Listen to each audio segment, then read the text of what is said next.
بن مہر زمازنی نے بیان کیا کہ میں عبداللہ بن عمر رضی اللہ عنہ کے ہاتھ میں ہاتھ دیے جا رہا تھا کہ ایک شخص سامنے آیا اور پوچھا، رسول کریم صلی اللہ علیہ وسلم سے آپ نے قیامت میں اللہ اور بندے کے درمیان ہونے والی سرگوشی کے بارے میں کیا سنا ہے؟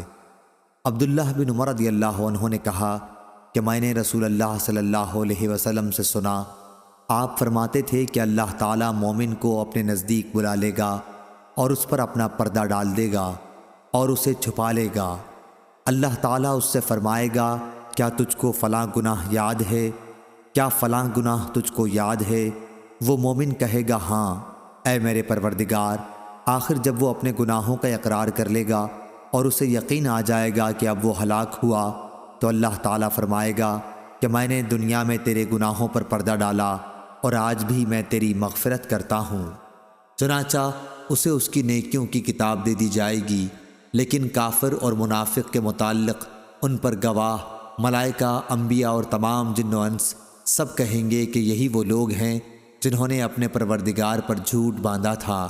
خبردار ہو جاؤ، ظالموں پر اللہ کی پھٹکار ہوگی۔ صحیح بخاری حدیث نمبر 2441۔